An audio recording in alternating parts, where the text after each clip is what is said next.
It's the Morning Star Drive 117.8. You soaring up with sky, now's the time, don't delay. I'm sitting in my ride and it's time to fly. So let's realign, just listen and fill your mind. Hey guys, how's it going? And welcome to the Morning Star Drive on 117.8. It is Wednesday, May 17th, and super happy for you joining us. And we are ready to start another day together with the Lord. So subscribe to us on YouTube, follow us on SoundCloud, and make sure to support us on Patreon. So what is happening on this wonderful and awesome Monday? We got an exciting podcast for you. We have Health is Happiness, the Bible Word Study, and of course, commentaries, updates, and news on what is happening around the world in history today. And of course, we have an update on Sunseam's trial too.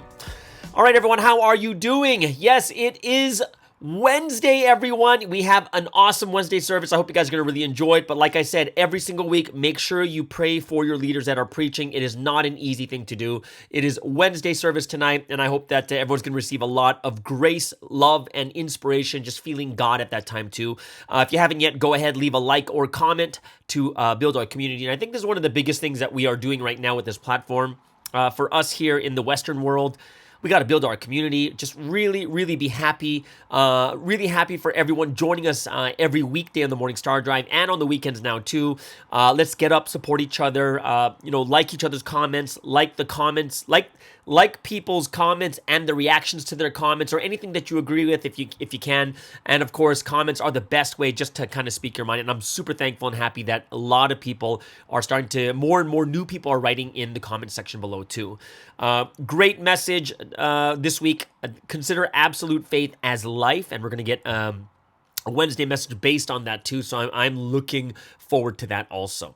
All right. So, don't forget, well, I thought the trial was going to be tomorrow, but it's actually today. It already finished. So I have some of the updates. So we'll go over that a little bit later, just a little bit later. Man Cave doing good as always. A lot of comments, got a lot of good reactions, and I am super happy when I hear both guys and girls saying, "Oh, it's refreshing to hear honest comments." People can kind of let themselves speak more freely, and I think that's an important thing. And of course, girls, we're not leaving you out of this because we will have the girls' version of Man Cave, which is called the Provi Girls, and that will be on Thursdays. So that's going to be later in the afternoon today. So look forward to that too. We got 4 members from around the world that will be working on that also. Okay, so Love and Life. What'd you guys think about that? It premiered yesterday. Really refreshing to hear that podcast too. New blessed family, brand new couple, very young, energetic, and they're going to be energetic until they have kids, right? There's probably once you have kids, I don't know if this podcast is going to go every week, but I'm sure once you have kids, they're going to have way more things to talk about. But the issue is probably going to be is do they have time once they have a kid, right? So everyone look forward to that. It is coming out. Oh no, it's coming out. Today's Wednesday. It's coming out Thursday, so it's tomorrow. You're right. So the Provi Puff Girls is out tomorrow, right? I don't put any episodes on Wednesday afternoon because we have Wednesday service, so it's a little bit difficult. So we have Monday, Tuesday, Thursdays, and Fridays. So I hope it's something that all of us will really get ourselves to think about. You guys are going to enjoy it. Both guys and girls are going to enjoy the Man Cave and the Provi Puff Girls. And I'm sure that you guys will find the ones that you really like. Like I said before, you don't really have to listen to every single thing. You don't, right? Just listen to the ones that you want, the things that interest you. And I think that would be pretty fun to kind of have a following for each of these different podcasts that are going on. And I think it's quite exciting because, it's been the Morning Star Drive for 3.5 years, right? It's been a little over 3 years. It's just been the Morning Star Drive. Now we have 4 different podcasts going on during the week. So that really makes me excited. And I'm super happy and thankful to God that we're able to have this, right? And don't forget, guys, this Saturday we have ProviCom. So Chris has come out with a new comedy, and it's on video. So you're going to see his face. Him and his wife are going to be on there. It's going to be a video. He's upping the level. So I hope you guys will really enjoy that too. All right. Okay. So I need to apologize for my emotional outburst yesterday on Disney movies. Yes, it was an emotional outburst. I'm a little sensitive to older Disney movies. Right? Some people were calling me like, texting me like, you're more emotional about this Disney movie topic than like accusers and slanders. And yeah, I guess, but I just thought it was funny that they brought that up. And, for me, I just have a soft spot in my heart for these older Disney movies. And, three movies I watched like over and over and over again. And this is just my generation. It didn't have like the crazy like graphics and animation like they have today, but it was just so good the way they made it. Like I probably watched Aladdin, Little Mermaid, and Lion King like hundreds of times, hundreds. It was so good. Little Mermaid. Look at this stuff, isn't it neat? Wouldn't you say my collection's complete? Wouldn't you say I'm a girl who has everything, right? Or like, Aladdin. Oh, my favorite song, one of my favorite songs of all time. I can show you the world, shining, shimmering, splendid. Tell me, princess, now when did you like? I always sing that at karaoke's and stuff like that, but man, you know what it is? It's because it's like such a good movie and it's a musical, so you remember it through the songs. Yeah. But yes, emotional outburst yesterday. I have a soft spot for that, so my apologies go out. I was gaslighting everyone who likes the newer movies, but it's just my opinion. It's my opinion. It's the right opinion, but it's just my opinion. Either way, thank you guys for actually doing the poll. Excuse me. The poll is kind of cool because you already have like almost 60 people on it. And interesting thing is, when it comes to older people, you're talking about, well, when you look at, this is the thing that's interesting. People under 35, which were not born in that generation, like the old movies. But please do not say that the older movies are like Moana and way back in that time of like Finding Nemo era. That's not old. Old is like Little Mermaid, Beauty and the Beast, Aladdin, Lion King, Mulan. Like those ones are like the big ones. Yeah, Mulan, the live action was terrible. I wanted to walk out of that one. They had all these like amazing famous stars from these Chinese actors and actresses in it, and terrible. Just terrible. Aladdin, wouldn't watch it. Lion King, I just heard too many bad things about that. I didn't want my perception of Lion King to be ruined by this new movie. But that's just my opinion. Just my opinion. It's terrible, but it's my opinion. I think my opinion's truth because they were terrible. The reviews were terrible. Not the reviews from like critics, because critics loved it. It was the actual audience that hated it. But either way, let's move on from this before I get too emotional. Yeah, either way. So, you know what's kind of cool? I've had some people that are sending me pictures of their breakfasts. And those of you guys who are on my IG, you guys know that I post my mom's breakfast. My mom like cuts up these fruits and vegetables for my breakfast and stuff. And I'm gonna tell you guys this: I am not a mama's boy. I am totally not. Right? I am not. Like, well, I think I'm going by the definition that I know. The definition that I know is like, you love, like, say if you got married, you would love your mom more than your wife, and you'd listen to whatever your mom says, right? Because you're a mama's boy, which means it is the boy that is like giving up his autonomy, and whatever the mom says they'll do. I'm not like that. Like, I just love my mom, and I know my mom loves me like a ton. And like I said before, those of you guys don't know, I wasn't even home for like 17 years, right? During the time I was running full-time missionary work, traveling from country to country. During that time, it was 17 years. I was home 4 times, and the longest I was home for was 1 month, right? So when I came home, my mom's like, "Oh, I'm like the prodigal son. I find, my son was dead, but now, he was dead, but now he's alive. He was lost, but he is found." And on top of it, what makes it a little bit different different is my mom's retired, which means she has a ton of time. So, she's gardening, she's hiking, she does a bunch of stuff. She watches lots of Korean dramas and stuff like that. And, since I'm home, she has the time. So when I go work out, I'm not asking her to do anything. She just like cooks it and then she puts on the table. Like it's already there when I come home. Like she's using her time for her beloved son that she loves more than any other son that she has. Well, there's only two of us, but I'm definitely the one that's loved the most. And in most cases, usually the youngest one that's loved the most. That's my feeling, right? I think the youngest child is usually, the tallest, usually, the best looking, smartest, probably the most like social, right? And the youngest children just have everything going for them. I don't know what it is. Like it's not something that the older people get jealous and envious of, but we can't help it. We're just born this way. It's just the way it is. With the firstborn children, the parents never parented before, and they do all their mistakes on the firstborn. And on the youngest one, they've already learned how to raise children well, and that's why the youngest one always turns out so much better. Always. Okay, maybe not always. Maybe 99% of the time, right? If you disagree, you can write it in the comments below. But you can agree with me too that the parents love the youngest more.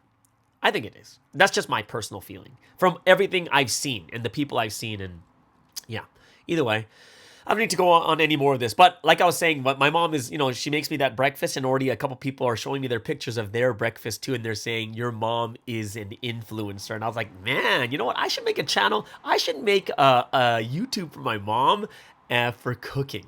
I think that would be pretty crazy, right? Like I already have people telling my mom they're inspired by my mom's cooking. So I have people commenting like, hey, what sauce is that? I want to try that sauce. I got people calling me asking about those things. So that's kind of cool too. But either way. So, one thing I'm super into right now, I am into AI right now. I really, really am. I'm like really crazy into AI, going into like working on different illustrations and models for projects I'm working on for side hustles and businesses. But oh man, AI is crazy. It is crazy and it is scary, like how good it really is. And I'm just playing around with it, and I'm getting these pictures and illustrations like for books and stuff. Man, it's so good. It's so good, it's kind of scary. Because like they say, AI is going to get rid of millions of jobs in the world. Like I think the estimate was like 600 million jobs in the world, which is like double the size of America, are going to lose their jobs. And these are all high-end jobs, right? So think about this. I was talking to a buddy about AI the other day, and he started telling me about what a triple protected job is. So a triple protected job is one that has no predetermined end. There's no end date to it, faces low risk of automation, AI, and is resilient to pandemics, right? So think about it. It's triple protected. It'll never end right now. There's no predetermined date, low risk of being taken over by AI or automation, and is resilient to pandemics. So some of these like triple protected jobs is obviously like doctors and nurses, physical therapy, teaching. I'm not sure if that will be a lot, I'm a little skeptical about that, but teaching, human resource management, software engineering, psychology, social work, and law, those are the ones that are triple protected at the moment. There could be more too, but those are 8 different professions that are triple protected. So if you guys think about that, that might be one of the jobs you want to get yourselves into. Doctor, nursing, physical therapy, lawyers, teachers, human resource management, software engineering, psychology, and social work. So quite interesting. And I think that's something that people do have to think about. Yeah, because if you think about it, like for me, that's what the future is. And it reminds me of like the time periods. When the new time period comes, it's so advanced. It's so far like people are going to have backlash against it. Like, oh no, AI is terrible. Don't do AI. AI is bad. AI is this and that, right? And what's going to happen is eventually it's going to take over everyone, like a lot of people's jobs.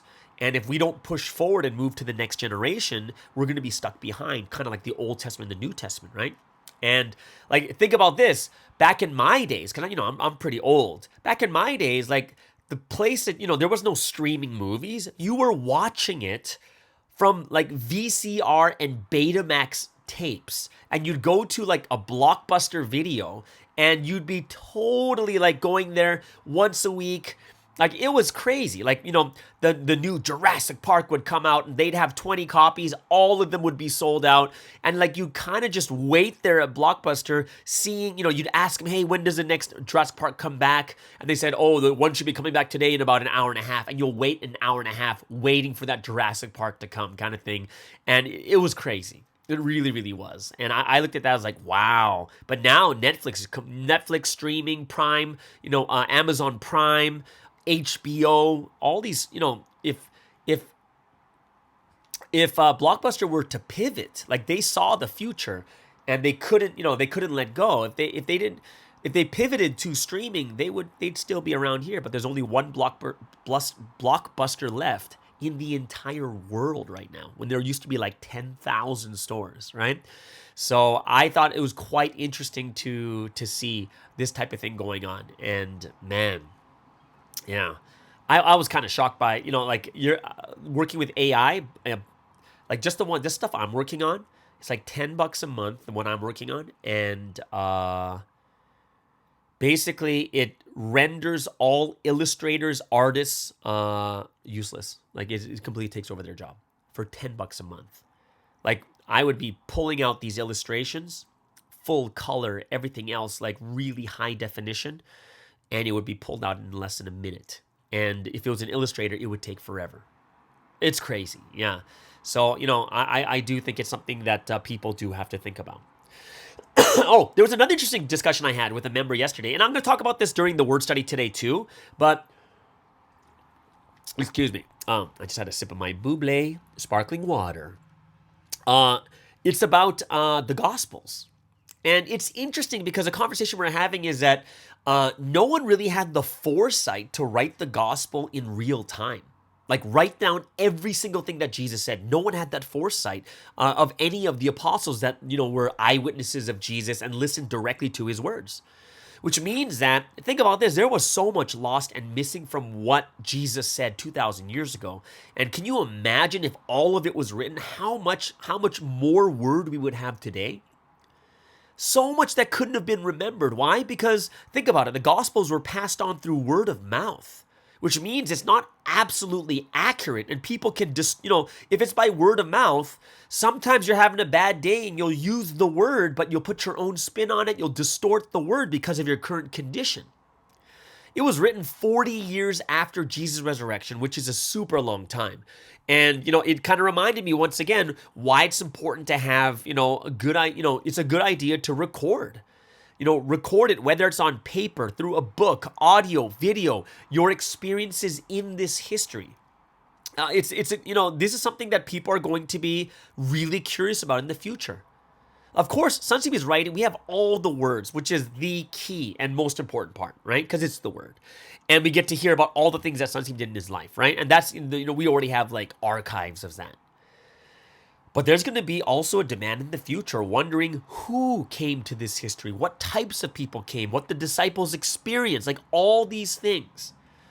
People are going to be wondering about it. And even though, we know the man of mission is the head and he's the most key part of history, the disciples play such a huge and important role.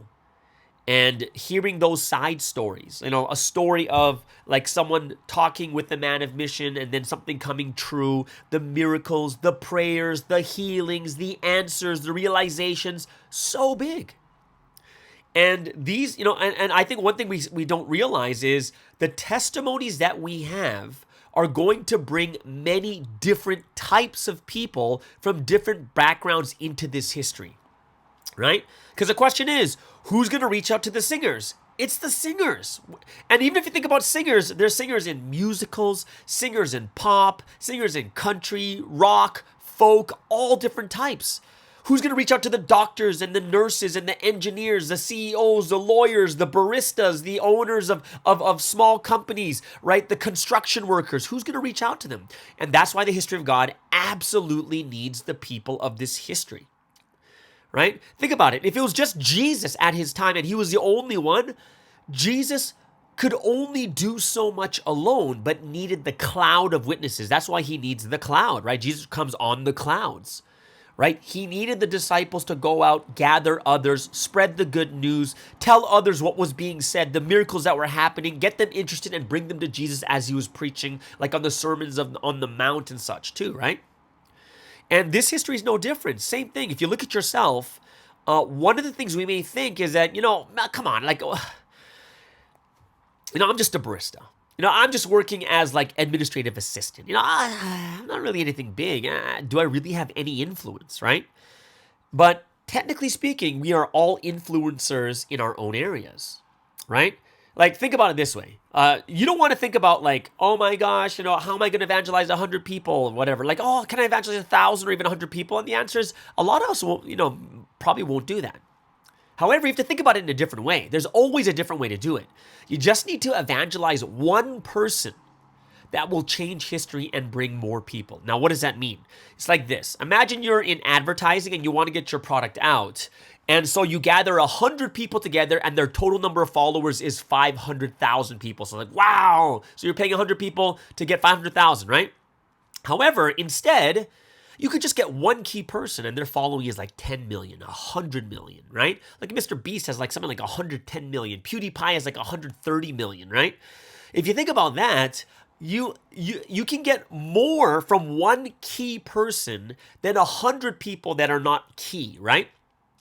Sometimes it's just about getting that one right person. And if that one person is going to have like 20 times more than the 100 people, and you may even be paying less for that one person with 10 million instead of paying 100 people and only reach out to 500,000, right? So that is something that I was thinking about. And it's something that, we're in this new era right now, and we have to really understand what is happening. And we have to move into the new era. Just like I was talking about when it comes to, what did we just talk about right now? It's like AI and stuff that's moving, like future. Like the future becomes more and more advanced, right? More and more automated. And if we don't like get ourselves looking into it, we're going to be caught behind too, right? We have to be those that have to understand like how the history is moving, whether it's in the spiritual world, whether it's in technology, whether it's in arts and design or sports or whatever it is. We really, really need to look into this. And I hope it's something that all of us will really get our hearts and our minds to think about. Yeah, right? The new era is coming upon the world. And if we stay in the old, then we're left behind, right? This history too, the new spiritual history comes and the old tries to stay the same. The old tries to hold the new back. But if we understand the future clearly, right? In the physical world, we won't lose our jobs, but we'll move together with what is new coming out in the physical realm. And same with the spiritual realm. When the new spiritual history comes, when we catch on to it, we'll be so far ahead, even though in the beginning, the old history is going to try to hold us back, right? So I think it's something that we really need to be thinking about a lot more deeply too, right? So let me just quickly go into the trial update. So it is the 9th trial that just happened yesterday. Yesterday or the day before? I think it was yesterday, right? It was yesterday. And there were like more additional charges were filed for indecent assault and false accusation, which is quite interesting. Indecent assault and false accusation. False accusation sounds very interesting, more coming from our defense. I'm not sure which one it came from, but that seems quite interesting. So that's something we could pray about also. And of course, Sunseam was asked once again about the charges, and Sunseam consistently denies that he did anything wrong with any of the accusers, right? So that's what he's saying. So he's consistent with it. Also, the witness interrogation for the witnesses on our side, on the defense, it will be done the next date, right? So the next trial in June, it's going to be June 20th. Right, so you guys keep that in mind. June 20th is the next trial. It's the 10th trial. It'll be at 2 p.m. Korea time, which will be the 9th at 1 a.m. in the 1 a.m. in what is it? 1 a.m. in is it 1 a.m.? I forget. 2 p.m. is what? 11, 12, 1, 2. So it'll be 10 a.m. for me. 10 a.m. 10 p.m. It'll be 10 p.m. for me in Vancouver. But it's going to be June 20th.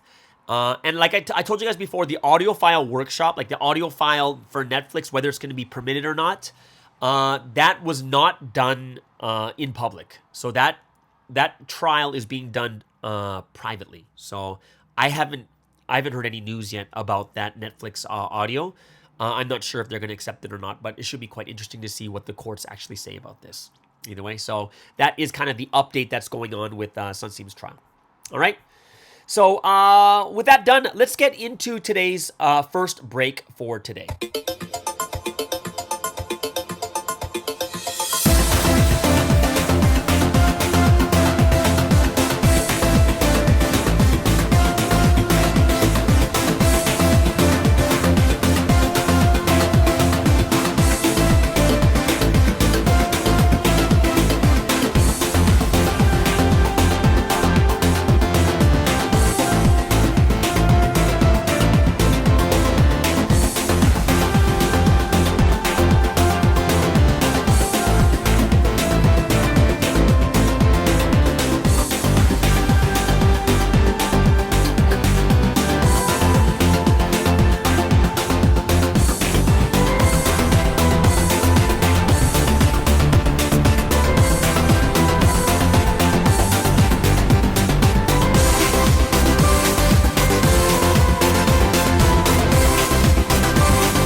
All right, so let's get into today's word study for today. And of course, every single Wednesday, we do a Bible word study, or we go over history, backgrounds of certain books or characters in the Bible. Today, I want to talk about something that I was inspired by talking to another friend yesterday, the other day, about how the Gospels came to be, right? So this is a really, really good question, and I hope it's something that will really help you out to know the history of how the Gospels were written.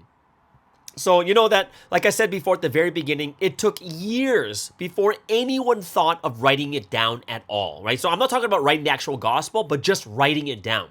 So there were men and women who had really seen Jesus, listened to his voice, looked into his face, knew that he had conquered death and sin for eternity, but none of them could sit down to write. for, basically with this gospel, their hearts were on fire to constantly speak and preach the gospel, right? But of course, as years passed by, the numbers of those who had actually seen Christ begin to grow less. And when you kind of recognize that all these firsthand witnesses were dying or leaving, there was the need of a written gospel, and it became even greater at that time. So they don't want the precious words to be forgotten. They want the precious, like the facts, the tidbits to be passed over. And unless they were collected together and put down in black and white, right, it would be gone forever. So some of those, therefore, who had seen and heard Jesus began to write down all they remembered of his life.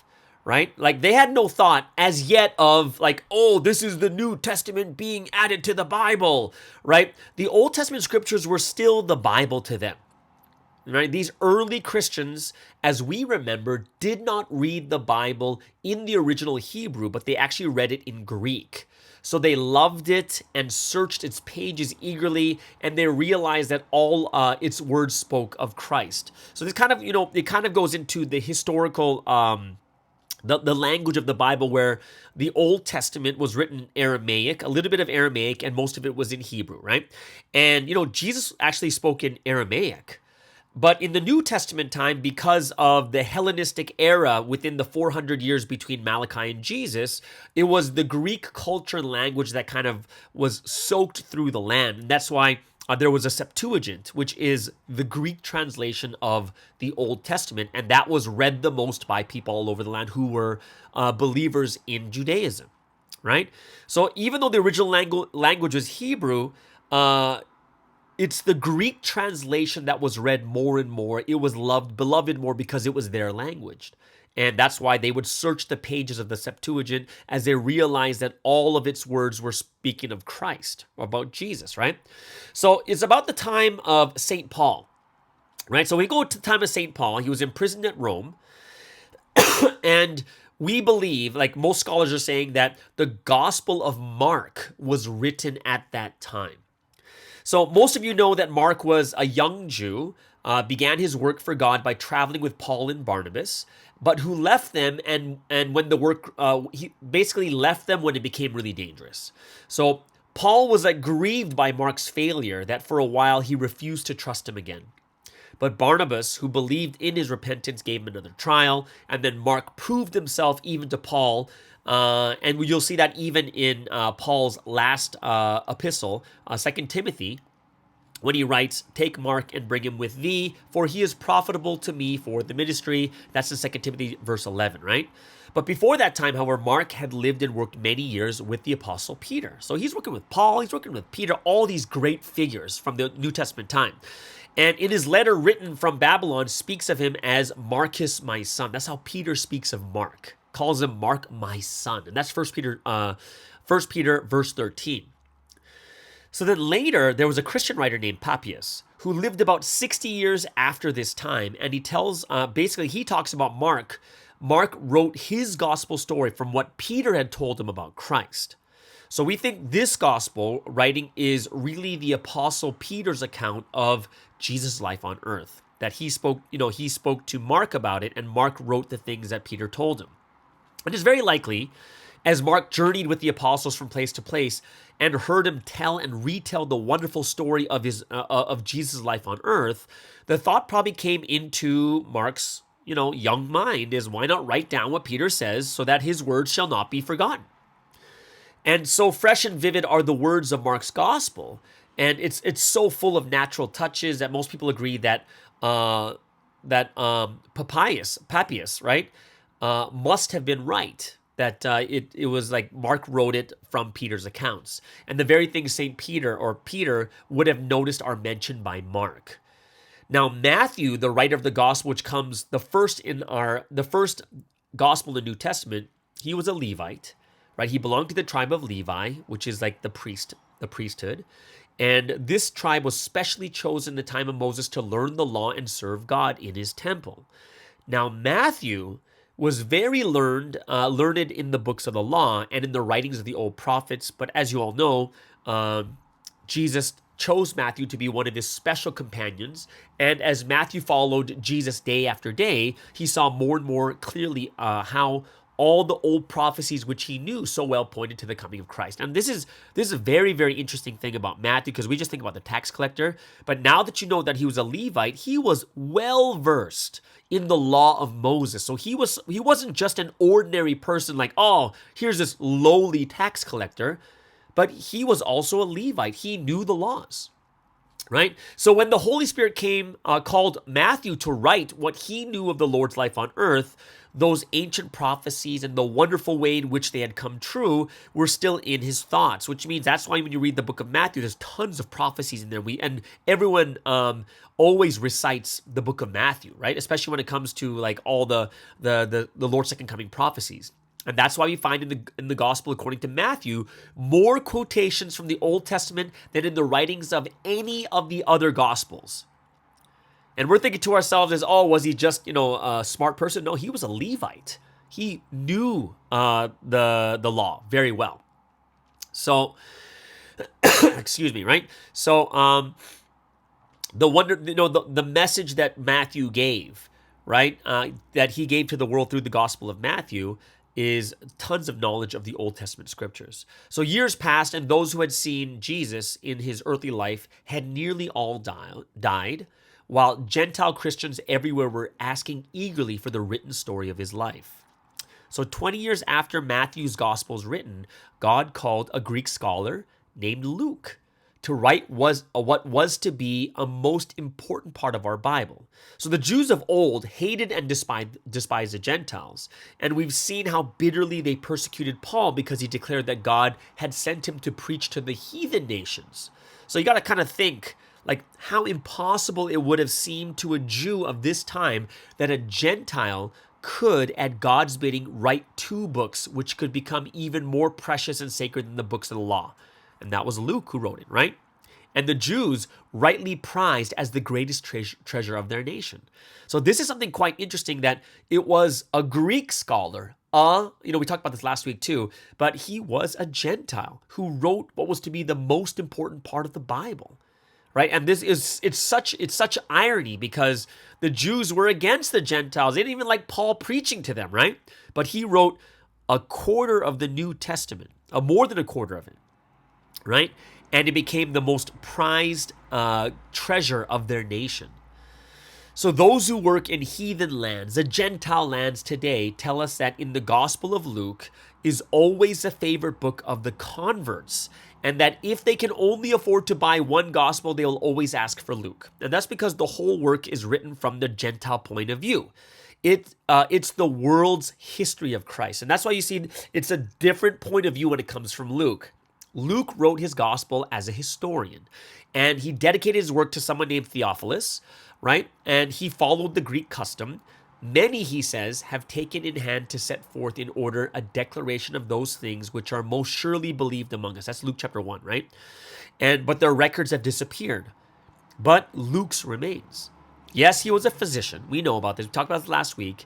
And besides being highly educated and gifted, he took infinite pains with his work, and he collected all the information he could, both from books and eyewitnesses, either from Jesus' mother, Mary herself, right? And and this is why to Luke, we owe him many of the most beautiful and touching facts of Jesus' life on earth, right? And written last of these gospels was the Gospel of John, right? And he was the last of the apostles to remain. He lived to an old age. And when Jesus ascended into heaven in Acts chapter 1, John was still a young man, but he lived to be older than all the other apostles. And by the time John wrote his gospel, Jerusalem had been destroyed, and all the people in it were slain or scattered.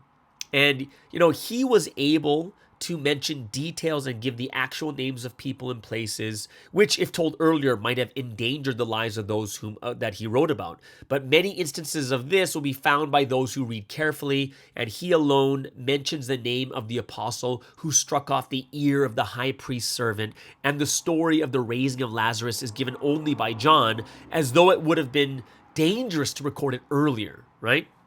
So, John, he's probably my favorite of the Gospels, right? When it comes to, like, it's probably the most spiritual of them all. Like, he was considered to be someone filled with so much love that even before he died, his spirit became altogether one with, they say he became one with Jesus' spirit, and that the sayings of Jesus, which he had only half understood while he was alive with Jesus, right? So all the things Jesus said, he didn't really understand it fully until later, right?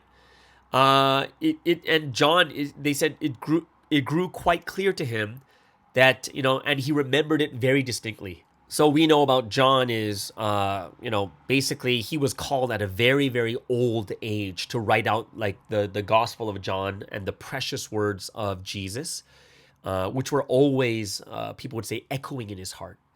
And and a lot of things that the other writers didn't know or they had forgotten.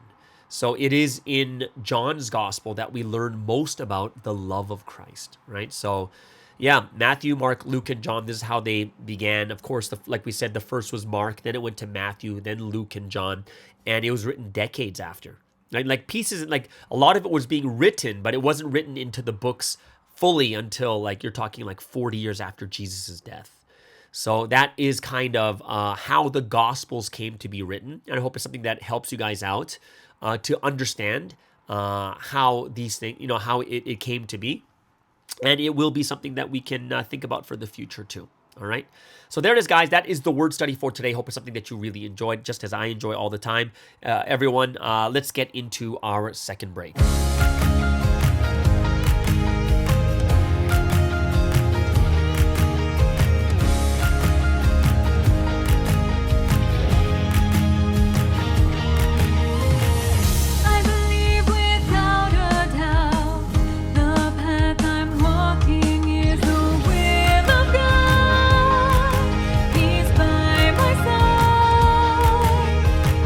I believe without a doubt.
right, so let's get into the final section today for this wonderful Wednesday podcast. And of course, every Wednesday we do have Health is Happiness. And today is an exciting version, like a segment. I'm so happy about this because it is Dr. Ziny once again, part 1 of health tips for people in their 40s. Yes, it is finally here. A lot of us are looking forward to this because some of us are in our 40s, but I hope that, I'm going to be listening to this very intently, getting my supplements and vitamins or whatever she says here too. So everyone, please welcome all the way from Canada. This is Dr. Ziny with Health is Happiness.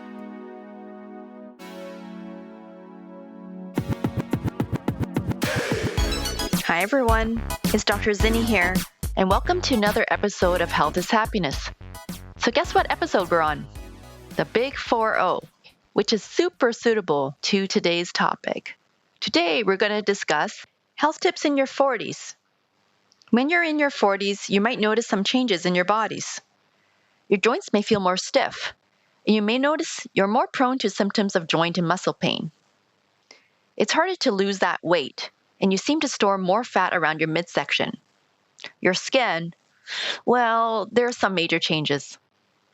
So today we're going to chat in detail about your skin, the metabolic changes affecting weight and muscle mass, and other age-related changes as we head into the 4th decade of our lives. I mentioned that as we age, our joints and muscles will feel more stiff and achy. This is partly due to hormonal changes that cause both loss of bone density and also loss of structural proteins in our connective tissues as we age. We talked about collagen in our skin. Collagen is not just the main structural protein in our skin, but it's also found in our muscles, bones, cartilage, tendons, and ligaments too. As we age, our bodies don't make as much collagen, and our existing collagen starts to break down. As we lose this collagen, our ligaments become less stretchy, and our bones, cartilage, and tendons weaken, and they can become more stiff with use. Collagen drops more in those with lack of sleep and lack of exercise.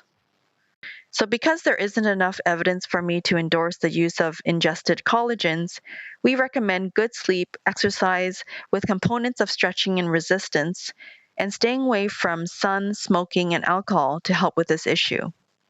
Okay, now let's talk about your skin. In your 30s, sun exposure to UVA may have already caused more wrinkles, photoaging, and hyperpigmentation. Your collagen, that structural protein that keeps our skin elastic and makes us look young, starts to take a nosedive.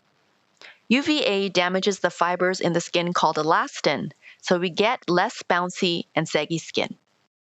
By 40, you've already lost 10 to 20% of your collagen, which along with the loss of the subcutaneous fat, is what causes your face to literally droop. You lose some of that sweet fat around the cheeks and along the jawline, making your face appear more angular and tired. It looks like the skin is falling, but our faces are also deflating due to bone resorption causing loss of structure. Your 40s is when you really start to see major changes in the firmness of your skin. You're dealing with loss of volume and elasticity, as well as more pronounced wrinkles and sun damage. You may start to get the appearance of a double chin because of that saggy skin and loss of structure, even though you may not be overweight. You may want to invest in a high-quality serum and moisturizer that contain peptides, which are the building blocks of collagen and elastin. It's important to note that collagen is too large of a protein to be absorbed from the skin surface. So that's why many topical creams contain amino acids instead. In particular, glycine, arginine, and proline are important amino acids for building collagen, but intake of vitamin C is also important to stimulate collagen production in the skin. Ingested collagens just get broken down into their amino acid components that get distributed in the body to wherever our bodies need protein. At this age, you may need to incorporate a slightly different cleanser that has more hydrating power. You might choose a mild lotion-like cleanser that is less abrasive on the skin and strips away less oil to accommodate your skin's need for hydration.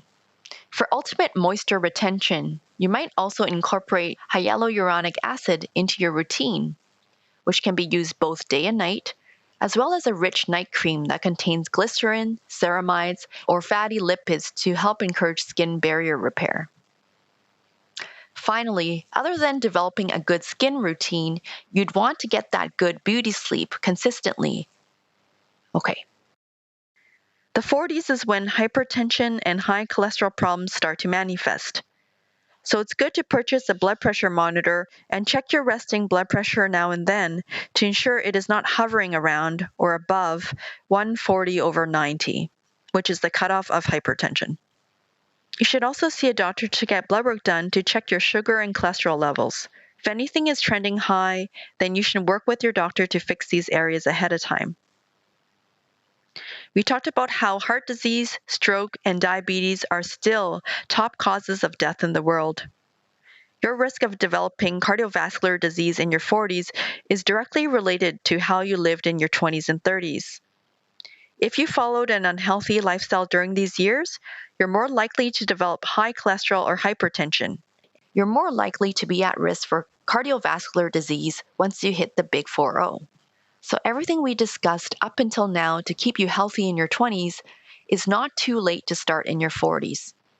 According to a study conducted by the American Heart Association, cardiovascular disease risk factors that were present in the 40s age group were highly predictive of what kind of health one had at ages 65, 75, and 85.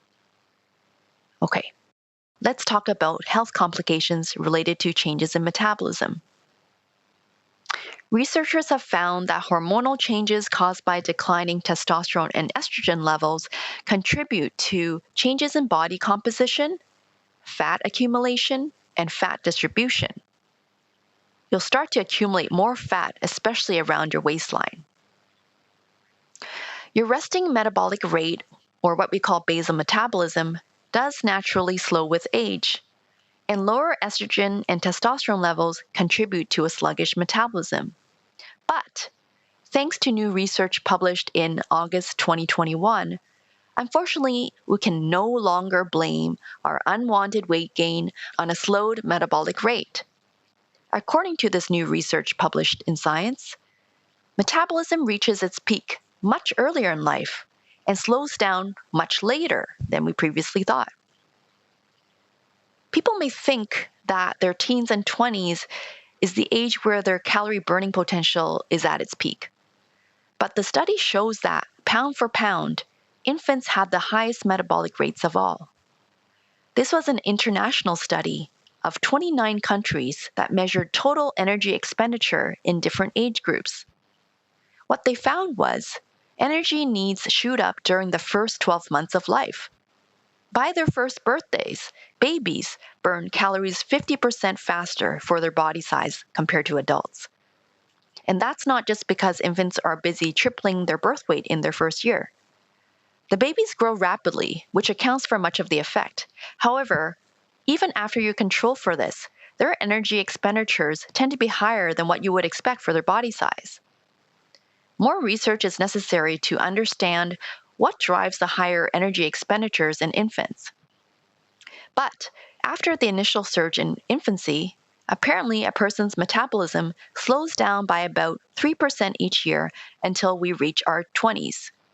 After that, it stays pretty level. Our body's metabolic rates are actually fairly stable from 20s until 60s. So, these results strongly suggest we may no longer be able to blame weight gain in the middle age on slowed metabolism, at least between ages 20 to 60. Okay, what else happens when you're in your 40s? Your body starts becoming insulin resistant. As you get older, and especially as you gain weight, the body starts to ignore insulin. This is the hormone responsible for regulating blood sugar levels. Insulin enhances glucose uptake and metabolism in the cells, thereby reducing blood sugar level. As a result, your blood sugar is higher because your cells aren't absorbing it. The result, it feels like you're hungry and you may experience more cravings. Not only can this lead to unwanted pounds, it also puts you at greater risk for type 2 diabetes. To avoid a glucose overload, it's important to include a mix of carbohydrates, protein, and healthy fats at every meal.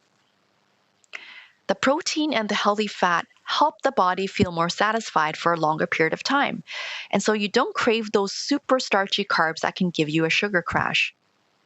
Pay attention to where your carbs come from too.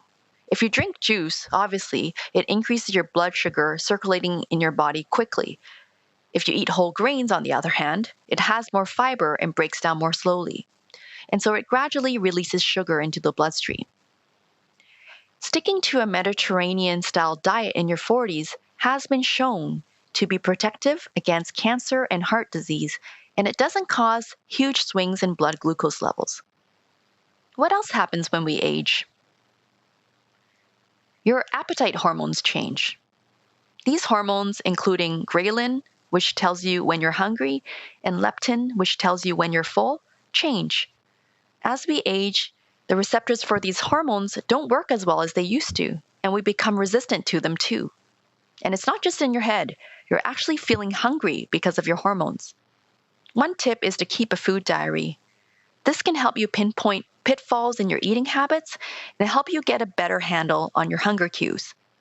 When you actually write down what you eat, you can see if you're actually snacking all day or what times of the day you eat, or if you're eating bigger portions than you need.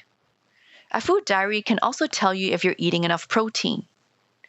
I recommend 20 to 30 grams of protein at each meal, since your body can absorb only so much protein in one sitting.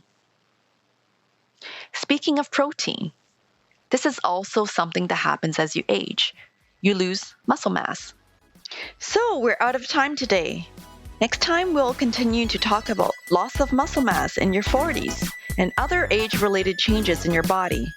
Join us next Wednesday on Health is Happiness. And there it is. There's the health tips for the 40s. Oh my gosh. I'm depressed. I'm depressed because of my skin, the saggingness, and my double chin. And I'm just a wreck. I'm a mess right now, guys. Yeah. They're like, you might notice problems in your joints. I'm like, yeah, you might notice that. I'm just like, right? I'm just like, yeah, I got to get more protein in. But the good thing is I'm still exercising. And the good thing is, I don't even know what the other good thing is, but yeah. Thank you so much for the health tips. It really it really helped me. Thank you so much. All right. So everyone I hope you guys enjoyed that. I enjoyed it too. You know, you got to get reality checks here and there, right?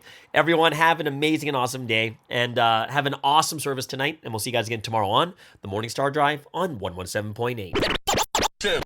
It's the Morning Star Drive 117.8. You soaring up with sky, now's the time, don't delay. I'm sitting in my ride and it's time to fly. So let's realign, just listen and feel your mind. I'm burning with desire and the passion.